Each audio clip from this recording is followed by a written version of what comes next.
other things behind horrendous grind walls that I just really can't agree with. Have a little You might have seen discussion with after you 1 hour about of the why release of the we videos think that Tier 10 is not a very enjoyable experience. that the like and game dislike will ratio become were more demolishingly hated. bad. criticism for Explain my World point of of view Tanks, about the for World of how Tanks they are situation, balancing as the well as game, and providing I some believe potential we solutions. should talk about this. And instead of reducing the disparity between players and allowing people to get competitive faster, you're going to increase the disparity. 2.0 sucks. And also why Wargaming have pretty much not listened to our feedback. might sound very of World depressed of about Tanks, this. because It's apparently really it just has that I received don't see those mixed changes opinions working. I at feel best just from the frustrated. player base. Because we we looked at Both the of us initials feel that World of Tanks as Tier 10 gaming back in experience our day pretty damn could be bad enjoyed matchmaking, at a more and I believe One, every that single this of you would game agree. flourishes. I hate seeing the best kinds of things that Wargaming are thinking are acceptable to push upon us.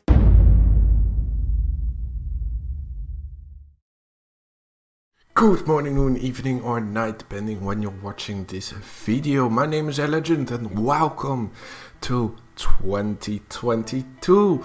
Hopefully you all had a good year. Well, kind of hard to do with all those COVID measurements, of course, but well, we are just making the best out of it. What do you like of that intro? I just compiled some random footage from other content creators, just randomly giving you a general picture of how World of Tanks was this previous year. So, yeah, it was all random, believe me. So, as it is a tradition pretty much by now, this first video of the year contains an update about the past, the present and the future of both World of Tanks, my personal life and my YouTube channel. All from my perspective, I need to add. So with no further disclaimers, let's venture into 2021 and see what this year has brought us. So usually I go through the points which I mentioned in the future section of the video last year.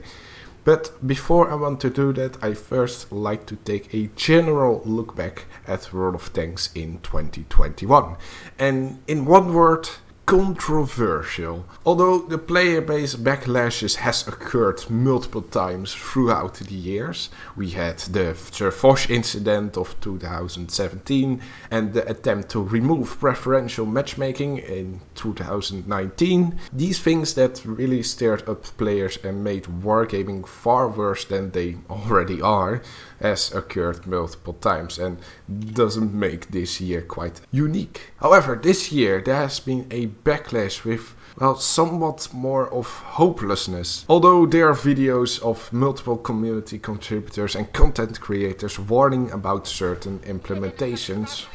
Best examples are Crew 2.0 and field modifications, and in my opinion the never-ending cycle of loot boxes or gamble boxes we see pop up more and more in different game modes.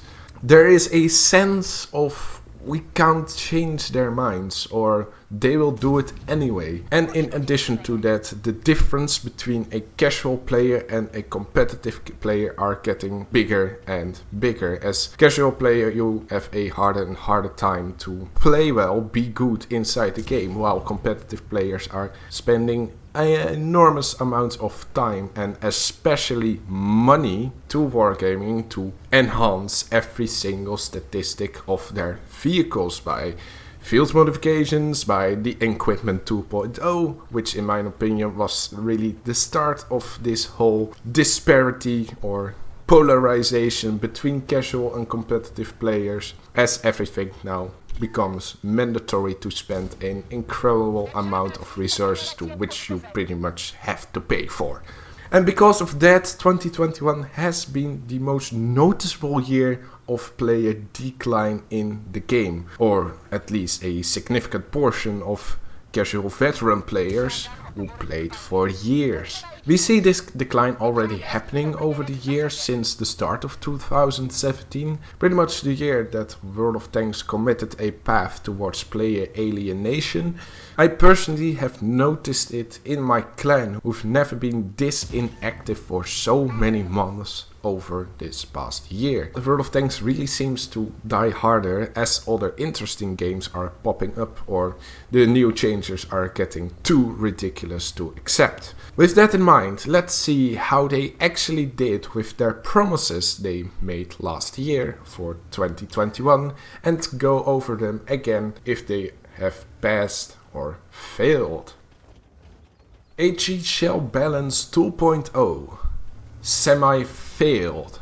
So how I look back at the HE rebalance is that it is very similar to the SPG rebalance of this year, a smart nerf. However, of course, not in a way of smart move of wargaming, because this rebalance was completely unnecessary. Why?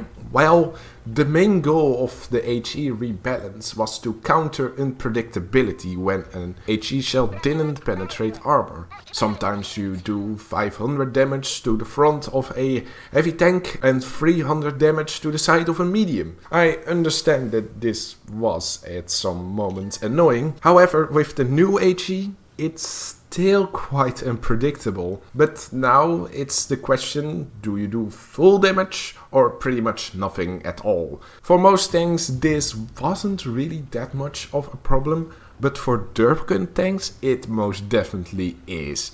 Now, after a while I realized that there are more ways to play around with it. Like I said, it is some kind of a smart nerf.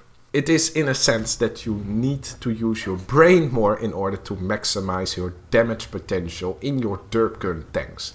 However, World of Tanks doesn't provide the meta for this. You play in corridor maps with tons of hull down positions, and on top of that there are more and more hull down tanks they added over the last few years. This leaves little alternative options for smart plays.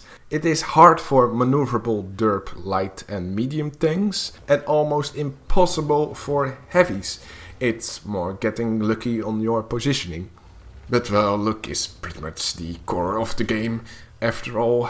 In the grand scheme of things, it isn't that hard of a fail. You can still have some fun in derp tanks, only it's harder to do that. And it is a relief for some heavy tanks that are normally getting HE spammed for hundreds of damage. That is now reduced to 10 damage at most. Still, with the RNG now deciding you either do full damage or pretty much no damage, it is for less armored tanks just as big as a problem than before.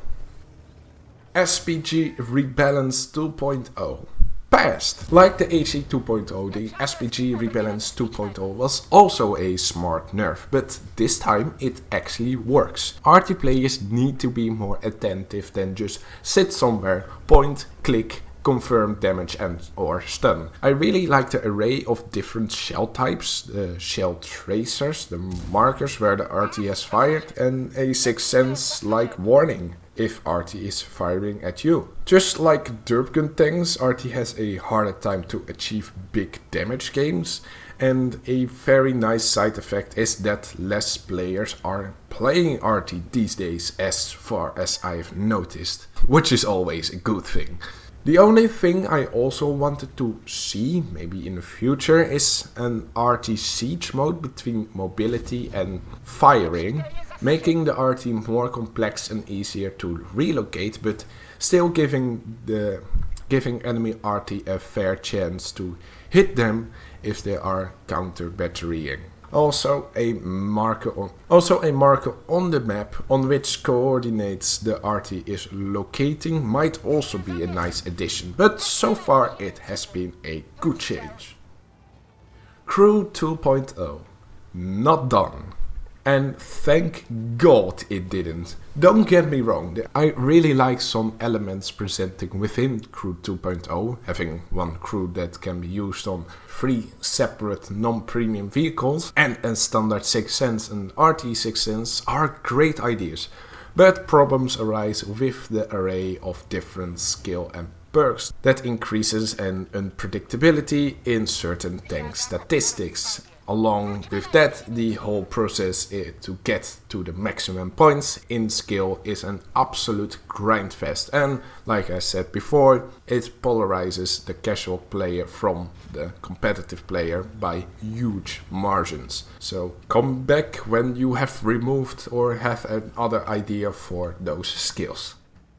Battle Pass changes. Semi-passed. So my opinion about the Battle Pass hasn't been changed.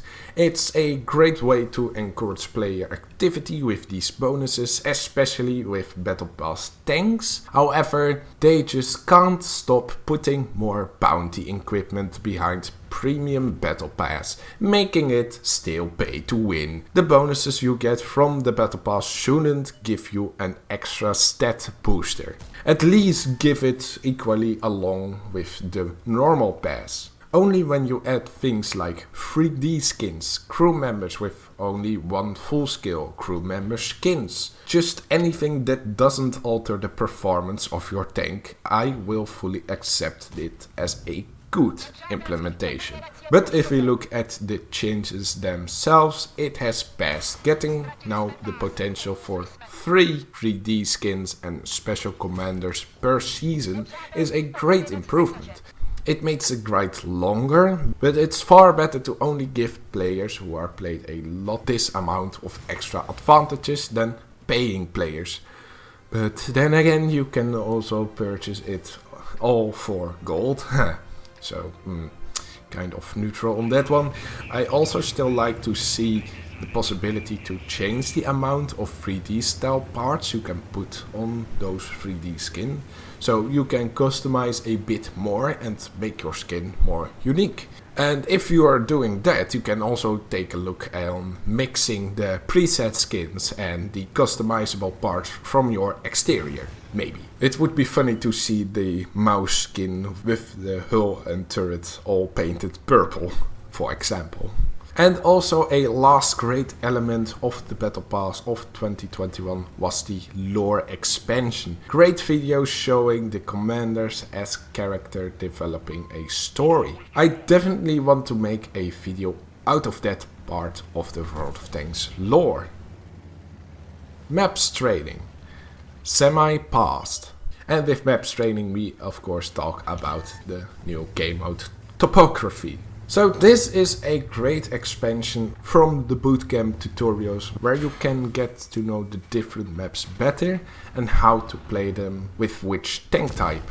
I hope this really improved the general player map knowledge / awareness and combat those 15-0 or 0-15 battles we get annoyed by so oftenly these days. I do think that's better to give some extra rewards with the topography missions. So far you can get 1.2 million credits, 45 premium fire extinguisher medkits and repair kits, and 15,000 free XP for completing the 15 maps which are currently available. If I lay it all down like that, the rewards does sound somewhat impressive.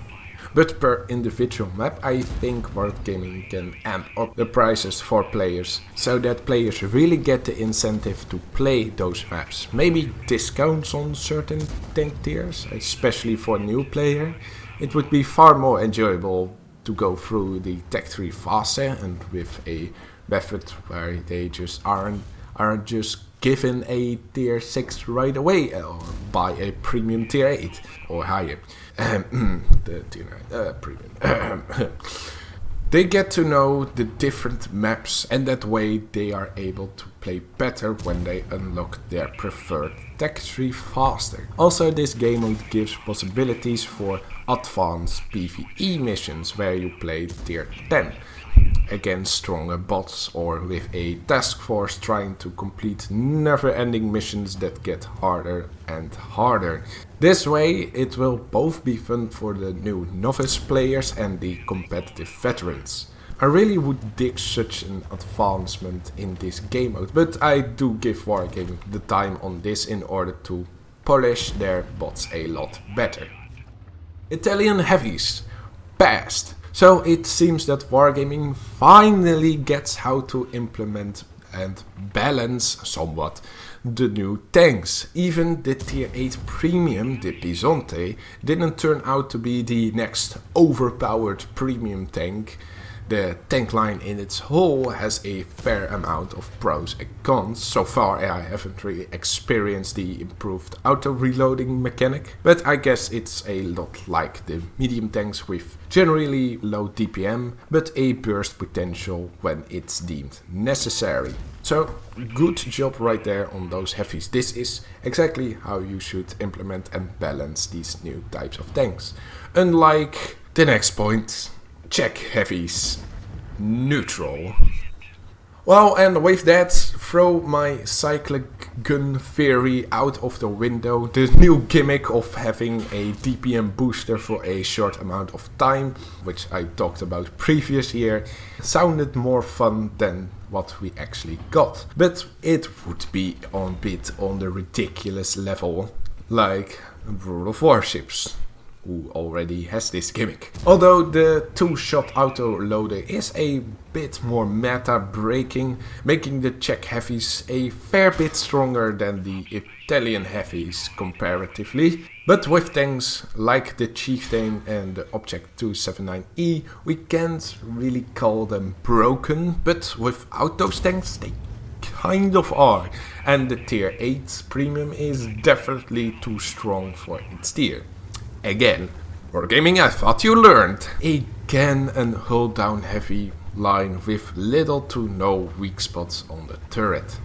Also, the thing that kind of pisses me off is how Wargaming marketed the line and how the cyclic one-shot gun and the 2-clip autoloader were equally competitive. Well, that's a bunch of bullshit.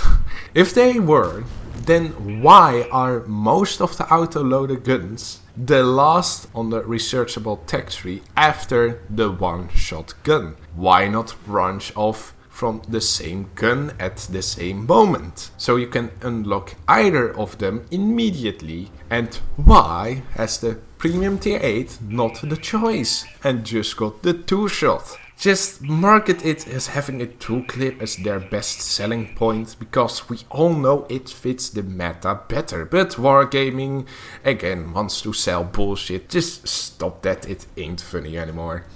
Well, it was never been funny to begin with. New maps. Past. Although we have only seen the introduction of Safe Haven as new map in random battles, which is an interesting map. It's one of the better ones, I think. I still need to learn all the potential angles and flanking possibilities, and it's taking a while with a complex map like that. So on map design, this is well done. However, if this be the only new map content this year, I would give this point as semi-failed. But one certain mode has elevated towards a past. And this is the recon mode, where you get introduced to 3 new maps at the time and test on the live servers, and afterwards give your feedback on those maps. This has to be the most player-orientated decision I've ever seen Wargaming doing, so good job, continue that please. Although it still needs to be seen if they actually take the feedback from the players and do something with it. Because that's a thing that Wargaming has a lot of trouble with doing. Events. Past. This year we had once again the last Waffenträger with a awesome soundtrack and the Mirny events, both of which were amazing once again. I already have some more videos up about Mirny, and I will publish some look back videos on both these events next year. A quick teaser for those videos maybe.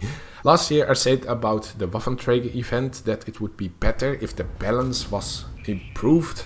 That way skilled players couldn't dominate the battle in the Waffenträger and unskilled players wouldn't fail that hard. I didn't really see if it was actually improved because you have more types of tanks in the Harrier squad with more abilities. But as well, the Waffenträger also got that quite broken teleport ability. I think the game modes worked the best in the start, when new Waffenträger players still had to figure out again the best tactics. But I do think that the progression through the different stages has improved, but that I will save for that later look back video. Murney had another great expansion to its lore, really going into detail with certain types of events during the whole operation, although it has a bit retcon and one element, but it's easily rewritten and there are still some questions that I hope we get the answers to next year. The only thing to the game mode itself that was different is of course the Immortal, the ability to fight Immortal, which was quite hard, but it was doable if you had the right communication and such. It at the same difficulty level as previous year, and you can still get towards the Immortal in a medium difficulty and the hard difficulty, so great improvements there. There were also new tanks. We had the Progetto heavy tank, the IS-32 and the Centurion 5-1, I believe, with all which also gave some nice variety towards these new missions. Although I would like to also have seen the tanks of previous year also returning, all of them actually. We also had Team Clash again, which again, great event. No commentary on that. The only thing I'm worried about is that if Crew 2.0 will implement those special commanders only as instructors, it is bye-bye towards those special crew voices, which would be a shame. Last, there was ranked again. The 10 vs 10 format is really an improvement, even though battles at the first stages are even more decided by the strong few. It's good to see how ranked keeps improving. I even played to stage 2 this year to get the Kampfpanzer 50 ton, but I still don't really enjoy the game mode. It was purely for the Kampfpanzer that I played it that much.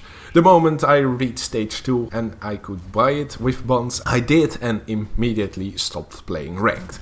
I don't think I will return to ranked unless they eliminate that horrible chevron handout system where you don't play only against the enemy team but also your own team. Just keep it simple with the 5 to 7 best players in the winning team getting a chevron and the 5 to 3 worst players of the losing team losing a chevron, while the rest of the teams will not gain neither lose any chevrons. It will make the battles more win orientated instead of me, myself and I are the only ones allowed to perform well during those games. So camp harder, camp harder, camp harder.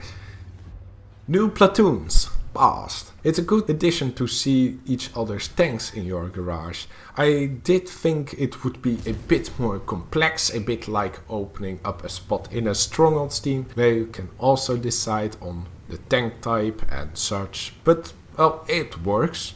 The only part of improvement is that you might want to search for wanted specifications of platoons. I think it happens often that somebody joins or you join a platoon with a certain tank tier or type in mind, but other platoon members don't have that same type or tier in mind. So to implement this, it would give players more incentive to play together at their wanted tank tiers and or types. Extra new tanks. Not done. Next to the Italian and Czech heavies, there isn't much more being done, only some premium tanks of course. You'll have the upcoming American Yo tank branch, but that will be in 2022. There was further speculation about English wheeled vehicles and a Swiss tank branch, but that would also probably happen in 2022 or even 2023. I'm not that mad that there are no further new tank lines. I stopped worrying about that a while ago. My only worries are about the balance of those new branches. So with this overview, it seems that Wargaming didn't do that bad this year with their new implementation. But I do think they failed somewhat at the bigger elements of the game, the HE rework especially, and did good at smaller elements which don't have that much of an impact on the gameplay itself. But the biggest disappointment this year were more towards World of Warships, of course, and that Wargaming might be money laundering in real life. That's kind of dark.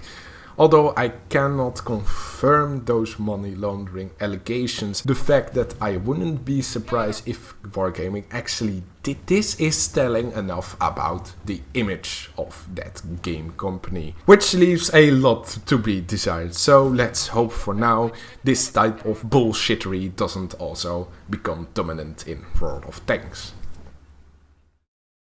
So next we are taking a look at my life in 2021, and 2021 for me personally has been another weird year because of the mandates and measurements for public health sake. It seems to be that it's time to accept that the world has pretty much gone crazy and everybody loses their minds to a virus that more represents the common flu than something really dangerous like Ebola. Oh wow, that's quite the strawman fallacy there, comparing COVID with Ebola. Well, they actually have both the same virus rating. They are both A-type viruses. So I am not the one making that comparison, it's just they are the same type.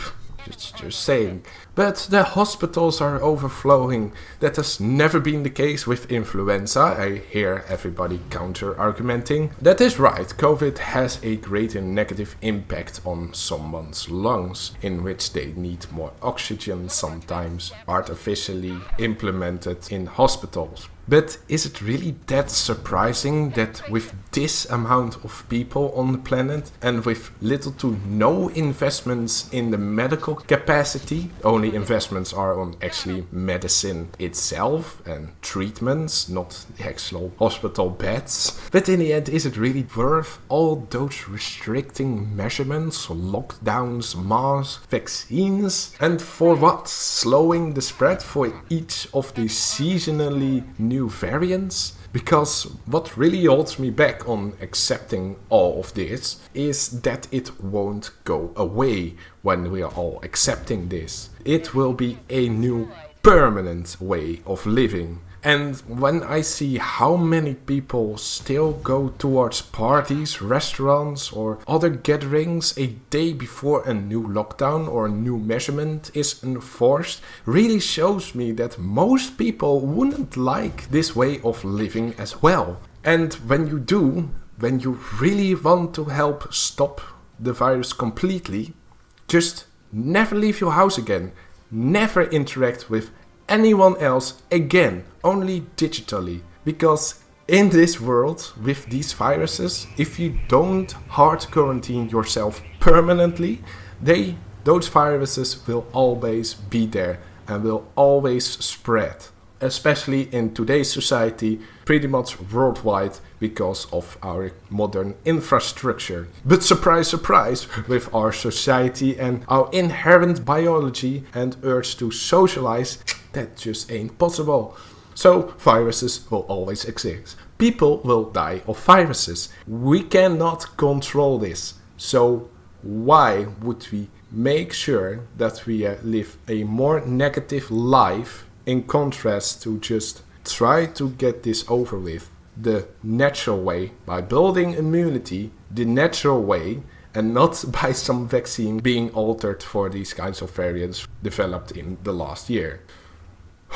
So besides feeling pretty much like that rant I just did, I also got a contract from the company I work for over a year with a nice increase in payment. I have learned a lot and got to know new colleagues at different settings of the company. I have worked on a lot of different projects regarding work around next or on the roads, and even visited a site where my plan was worked out. I did felt that a lot of what I drew in those plans were not implemented because some branches of the company want to do things as easily as possible, but it's still quite interesting to see something that you designed digitally actually being implemented in the physical world.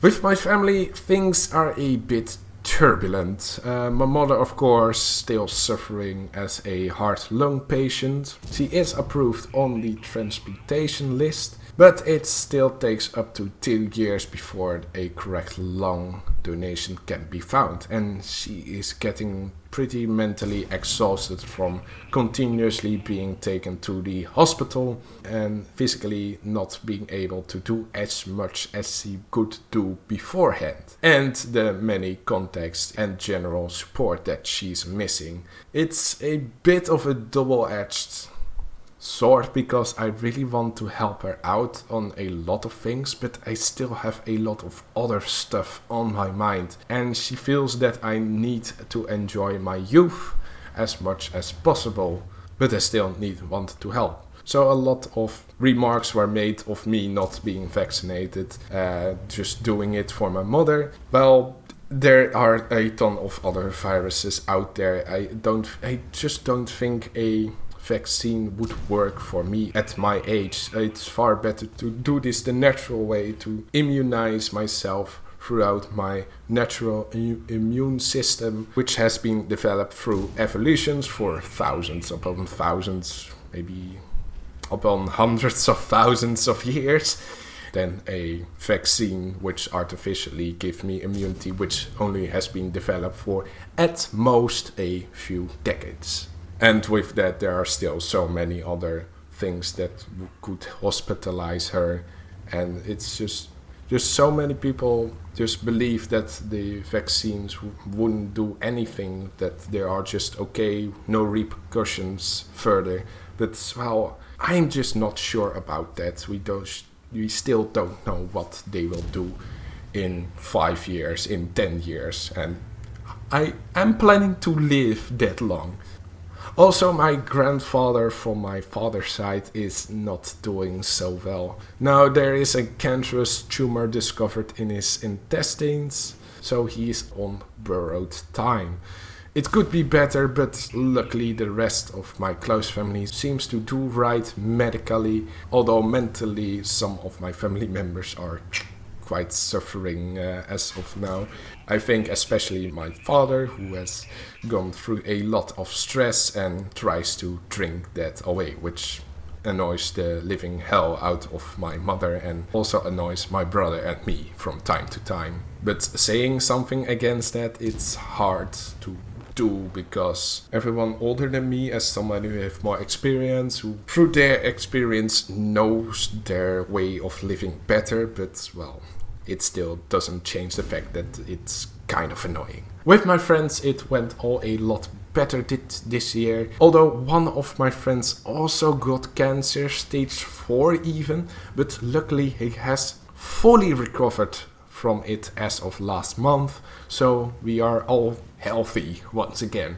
The summer vacation with my friends was again amazing. At the main game that we are playing throughout that vacation, I took the main role as the saboteur.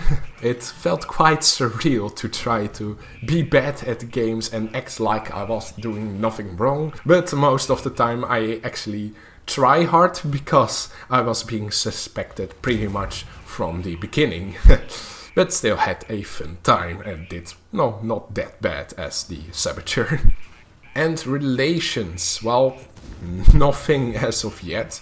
I feel that I am still not really ready to commit to a relation, even though there were several girls I met through the years, which I would found quite interesting to try a relation with.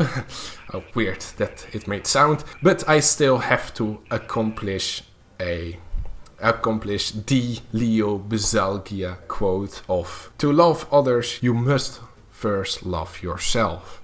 So hopefully that will happen in some capacity the upcoming years, or I am just being content and comfortable the way that I am, which I'm currently still not. YouTube in 2021. So my channel saw a dip in activity this year in comparison to 2020. This is what I pretty much announced at my video a year ago, and this time with no major predictions about how everything was going to be. Only a bit of switching around video content, renaming titles, talking some more, and started to stream again. The only memorable thing this year towards my channel was how my Murney 13 video got so much traction when the event of 2021 started. It felt great to get so much views, likes and comments all of the sudden on that video. So in reaction to that, I produced more Murney videos of the event this year, quicker than usual. Even though I found it quite fun and had the motivation to do so, I still think I will take my time for it for the future videos, because at some parts it felt like I really rushed a bit too quickly through it and didn't take the time to really polish everything as good as I could do. So from past to present, World of Tanks right now is getting less and less prominent in my life. I actually stopped doing executive tasks that I gave myself in my clan, which in turn causes me to play less as well. And right now I think it's better to keep my distance and only come online to play in platoon or the occasional skirmishes, since I have a lot of other things on my mind besides World of Tanks right now. I do think that the MBTT clan will become less of a casual / competitive clan and more like a fun / friend clan, unless some other players are taking matters into their own hands and taking over some clan management tasks, in which I would gladly support them to do so, but for me it is pretty much done. It was fun. It was fun doing it. For most of the times it was not even necessary to do certain tasks and such, but it was still fun to be pretty much the general overseer of the clan, even though I wasn't the commander myself. I acted pretty much like it for the past few years. I didn't have no help at all, but everybody besides me would just start up. I saw so many other members of the clan just start up with their new rank as recruiter or battle commander or even executive, and then over time they would become less and less active and just become pretty much again a casual private. And I have been doing it for years on end, pretty much non-stop. There wasn't really 1 month that I didn't do anything, except for, well, this last month and the month before, when I announced that I'm taking some distance. So I would probably continue that. I feel that it's not really that necessary to keep an eye on everything. So, in my life I have created a mantra for myself. It doesn't matter what you do, what you believe or what you like, as long as you don't enforce it. And especially don't enforce it on me. Living in the COVID pandemic is like living inside a real-life version of Twitter. Everybody has a certain opinion about it, and many think they can tell others what's right and what's wrong. I don't really give a shit about that, but I do respect the choices you make of your life. With that said, I do have to go up with some type of plan B if matters are getting so worse that I need to pay fines because I'm not vaccinated, or I get caught and put inside of some quarantine camp. Australia is doing it. I know it sounds ridiculous, but so did the booster shots a year ago. They also sounded ridiculous. They even got marked as a conspiracy theory, but here we are. It seems like every conspiracy theory has become a fact 1 year later. So So still with neutral expectations, I am keeping in mind some kind of escape route if things might get out of hand. Also, being now in a position with an opinion which is only shared by a minority of people, it gave me connections to a lot of different opinions. I heard, of course, all the counter arguments against me and why people did choose to get vaccinated, which, well, it sounds all logical, but I do have a different type of logic. But I also got more arguments why not to do it, going even further down some kind of conspiracy rabbit hole. But I noticed that I respect every type of opinion. How ridiculous it may sound, or it just doesn't add up in my mind, I still can consider with anyone's individual perspective, anyone could get an individual opinion, which is unique from each other opinion. And that is really a great find I made this year. So with that, I do preach some kind of that mantra, so it doesn't matter what you do, but don't enforce it. But also be more tolerable against each other. It really seems that this whole COVID pandemic and the mandates are also really focusing on dividing and conquer. They do enforce a lot of power, though the governments, of course.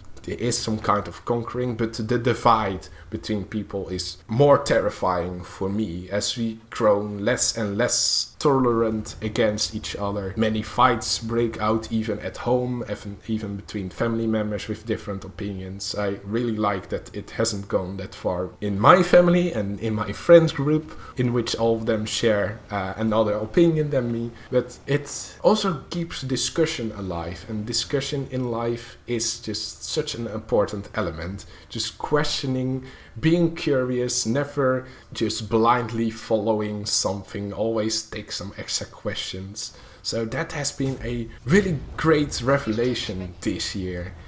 And last, with YouTube right now, I feel that I'm taking more time for less content, and I really want to spend less on online hobbies. I think of combining it with streaming and keep up that as the main focus of my content creation. So the content on my YouTube channel will become more stream orientated. I do feel a bit of remorse towards that since I just got over 200 subscribers, so thanks a lot for that. But I will be doing less.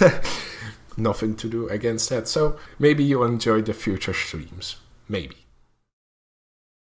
World of Tanks in 2022. There isn't anything that Wargaming is now teasing us that will come in 2022. There is no article, there's no Q&A in the stream of the year. Maybe because of my relative negative reviews, maybe, who knows. But for the first time in years, it is pretty unclear what will happen in World of Tanks for this year. But luckily we still have some bit of content that was presented and didn't flourish in 2021, and a hint of speculations, we always got that. This way there are still some points to look forward to. Crew 1.5 with the grind. So Crew 2.0 didn't happen, so are there any alternatives? Well, many content creators suggested a Crew 1.5 version with some elements of the 2.0 version. We mainly hope for a one-member crew, one crew for 3 tanks and standard 6 cents with no further alternations in the current skills and perks. But Wargaming wouldn't be Wargaming if they do it exactly the way the players want it. Although it has a high chance to those wanted changes to be implemented, the fact that they really want to revision the skills and perks will also be added. Of course, in a way that you still need to grind the living shit out of it. But instead of levels, what really felt bad to the players, I think it might be a combination what there is in World of Warships and some kind of tech tree like progression. Skills might be divided in 5 tiers.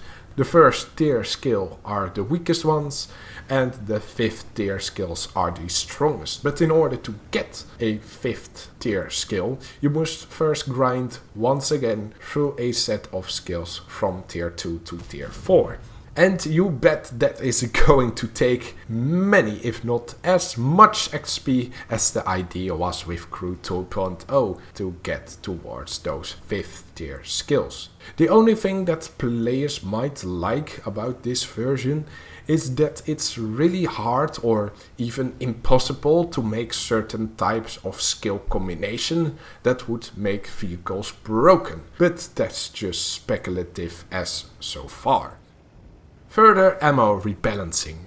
With HE shells done, although not exactly being a problematic shell type to begin with, we might finally see a change in the other ammo types this year. However, the way that it's going to be implemented is anybody's guess. The best option is still to decrease the damage of the penetration shell, just like in Steel Hunter, where it works quite well. But there are still some other rebalancing issues towards that, and we know that Wargaming isn't really keen on doing it that way. Neither is the increase of damage of regular shell types and HP of all vehicles. That was also too much balancing, so they skipped that as well. That leaves us with only a limit on premium shells that you can carry into battle. That's or they do something weird again and give standard shells an extra ability similar to stunning. I would rather like the former one of just having a limit of premium shells. New tanks. So we know the Yo Tech Tree will appear this year, so let's hope they are just as balanced as their tier 8 premium, which is a good start. But what might we see more? In the Q&A of 2020, mentions were brought up about an British wheeled tank bra. And if we want to go off some of the honorable mentions like the AEC, the Saladin and the Fox and compare it to the French wheeled vehicles, they will be quite similar in many aspects. But where the British are different is on mobility, where the top speed is higher but the power to weight ratio is lower, and in the guns where the British might have autoloaders or even derp guns mounted on them. They won't have a different rapid mode and travel mode, but they will have on average better maneuverability. In all other aspects they should be quite the same, including a bad fuel range for balance. Also, Swiss tanks are mentioned in the same Q&A. There is already a very well made fan tech tree of the Swiss nation with all tank types included. However, if we imagine this tech tree, they will probably start off with one line, and that is most likely to be the main heavy tank line. The selling point of these heavy tanks would be mainly their mobility and guns, where they're quite mobile, outrunning any other heavy tank except for the French AMX autoloader line, and their guns would be similar to a slightly worse version than the gun on the German Leopard 1, somewhat accurate with a slightly increased amount of damage comparatively to other heavies. Armor-wise, they would be quite sturdy frontally, but have some cupola weak spots and relative large lower plates. And when flanking, their side armor is just as bad as most American and French heavies. So not really that special, especially when the Yo tanks are released before them. So Wargaming might add some extra gimmick to them. Don't let it be a DPM booster though. I know what I said about the Czech heavies, but I take that back. Don't implement that. We don't want to be more similar to World of Warships. Personal Missions 3.0. Maybe a new set of personal missions, the third iteration, will appear this year. There are already some things that can predict, but almost none of them are lower tier, because the only low tier premium / reward tank that I can find not being implemented or set on the bench for a while is the Tiger 217. Yes, another Tiger copy at tier 6, but maybe interesting for new players who hasn't got anything like the 131 or the heavy tank number 6. And it's quite a solid tank, so why the hell not?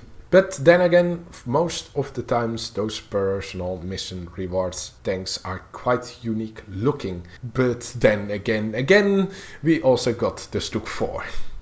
For higher tiers, it's getting interesting. So following the formula of the last personal missions, the second tank of these missions might be a tier 8 medium. Here the most likely candidates are the Cobra, the Object 752 or the AMPT.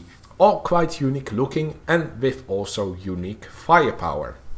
Last but not least we got the tier 10 reward, and this is most likely to be the Object 780 so far with its unique hull. Quite similar to the 279E on unique hulls, but on a different way.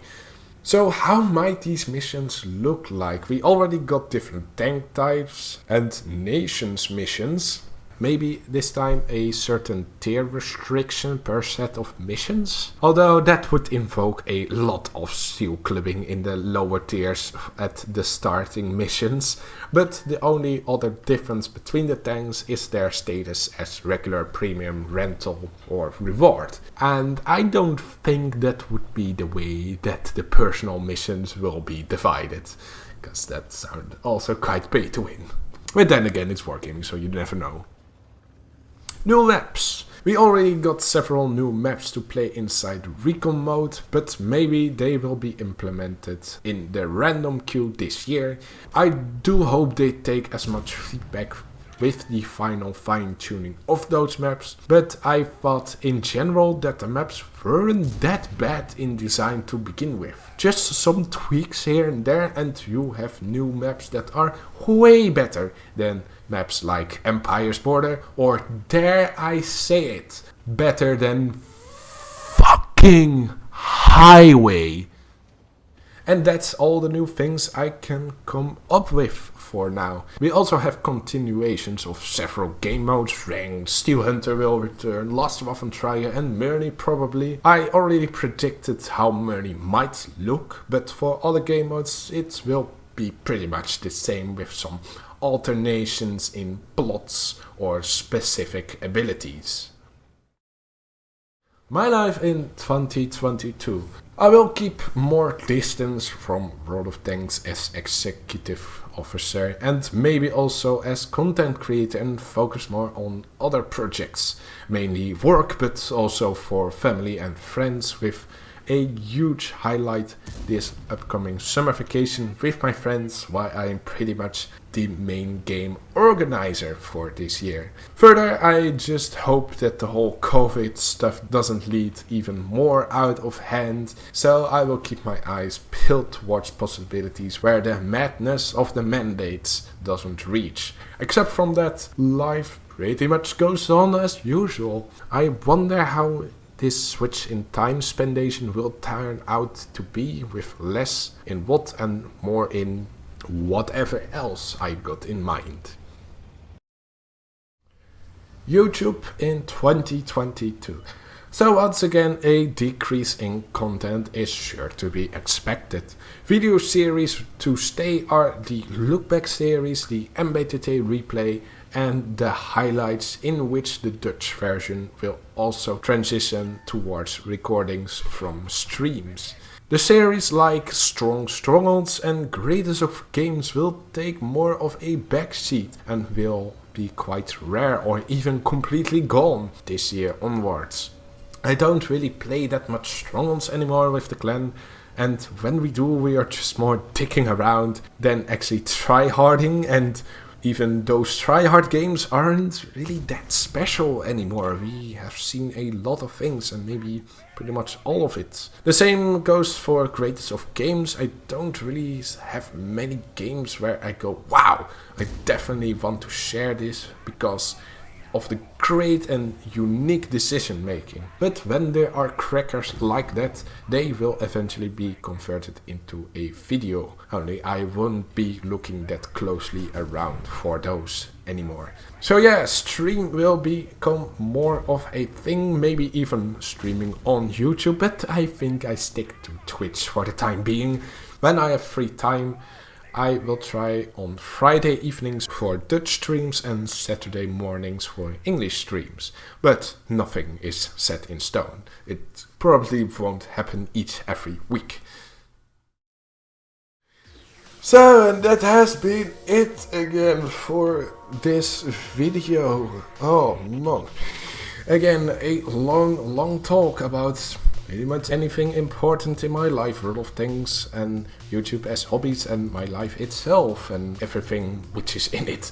So, with this video pretty much being long enough, I'm going to end it right here. Hope you enjoyed this video. Leave a like and comment if you want, and subscribe if you want to be notified of more.